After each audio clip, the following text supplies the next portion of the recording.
जैसे ही सूर्य उत्तर की ओर बढ़ना शुरू करता है, जिससे दिन बड़े होते हैं और रातें गर्म होती हैं, भारत मकर संक्रांति के हर्षोल्लास और उत्सव के अवसर को मनाने की तैयारी करता है। ये शुभ हिंदू फसल उत्सव खगोलीय और कृषि चक्र में एक महत्वपूर्ण मोड़ का प्रतीक है। ये पूरे भारत में भगवान सूर्य के सम्मान में मनाया जाता है, क्योंकि सूर्य मकर राशि में प्रवेश करता है। त्योहार नजदीक आने के साथ परिवार इस वर्ष मकर संक्रांति मनाने का बेसब्री से इंतजार कर रहे हैं। लंबे गर्म दिनों, फसल की प्रचुरता और एक नए साल का स्वागत कर रहे हैं। मकर संक्रांति क्यों मनाई जाती है? सनातन मान्यताओं के मुताबिक मकर संक्रांति के दिन भगवान सूर्य अपने पुत्र शनि से मिलने स्वयं उनके घर जाते हैं।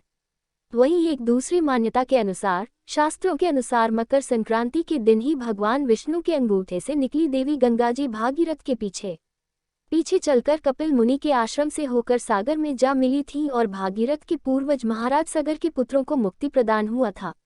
ये तो हम सभी जानते ही हैं कि भारत एक धर्म प्रधान देश है। भारतीय कैलेंडर त्योहारों की लिस्ट से भरा हुआ होता है, क्योंकि भारत में कई त्योहार हर्षोल्लास से मनाए जाते हैं। उन्हीं प्रसिद्ध भारतीय त्योहारों में से एक मकर संक्रांति भी है। हम सभी लोग मकर संक्रांति को बड़े ही धूमधाम से मनाते हैं।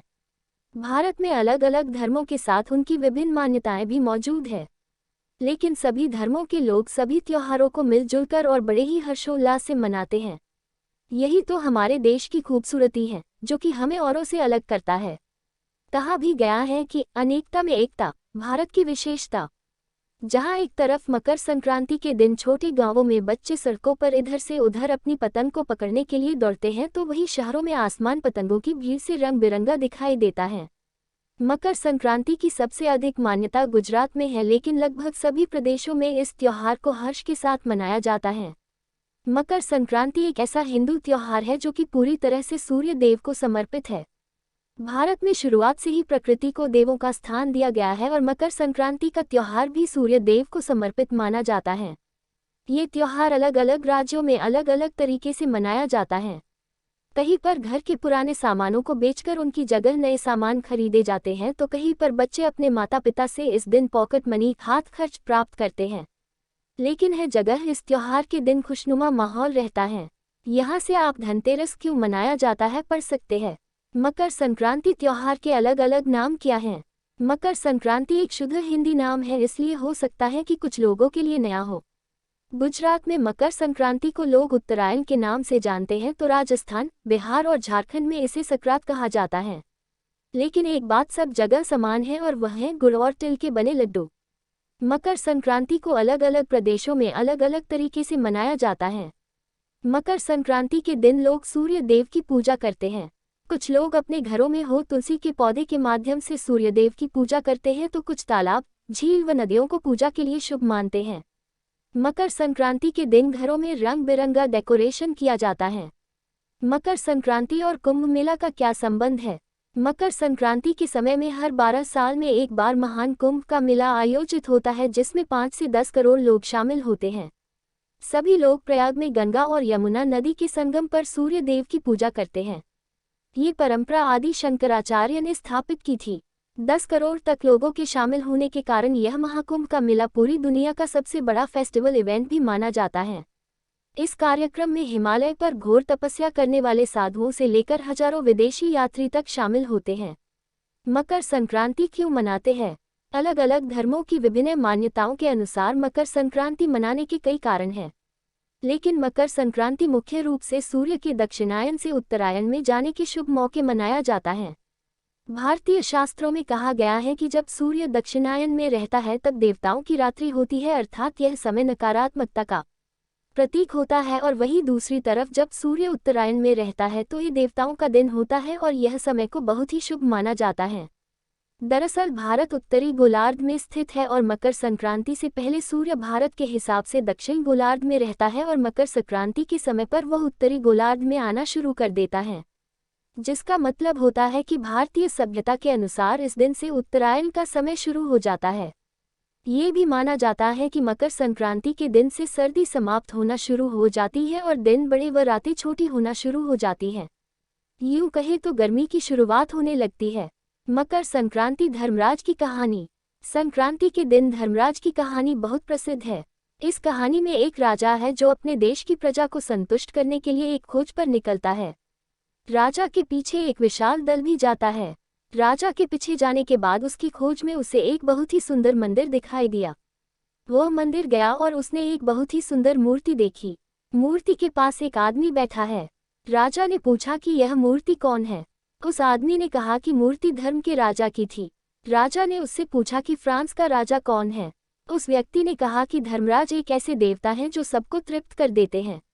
राजा ने उस व्यक्ति से पूछा कि वह लोगों के पाप और पुण्य की गणना के बारे में क्या जानता है। उस आदमी ने जवाब दिया कि धर्मराज पूरी मानवता के लिए ऐसा करते हैं। राजा ने पूछा कि वह ये कैसे करता है। उस व्यक्ति ने कहा कि धर्मराज प्रत्येक व्यक्ति के जीवन में उनके पाप और पुण्य की गणना करने के लिए एक दिन चुनते हैं।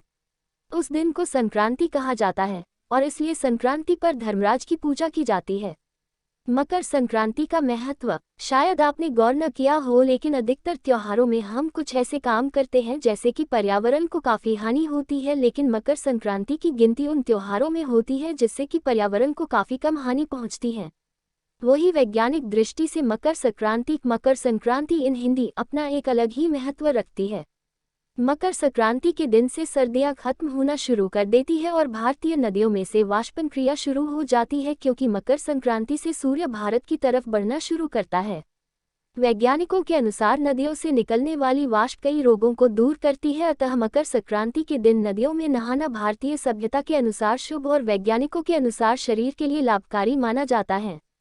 वही खान पान की बात करें तब मकर संक्रांति के दिन खिचड़ी और तिल की मिठाइयाँ खाई जाती हैं, जो कि वैज्ञानिक दृष्टि से शरीर के लिए बहुत लाभकारी होती हैं।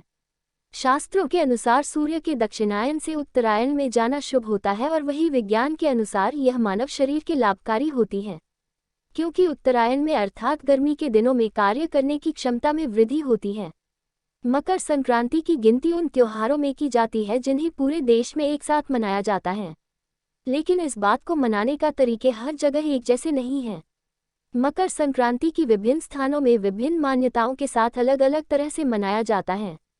चलिए अब जानते हैं कि मकर संक्रांति को कहां पर कैसे मनाई जाती है।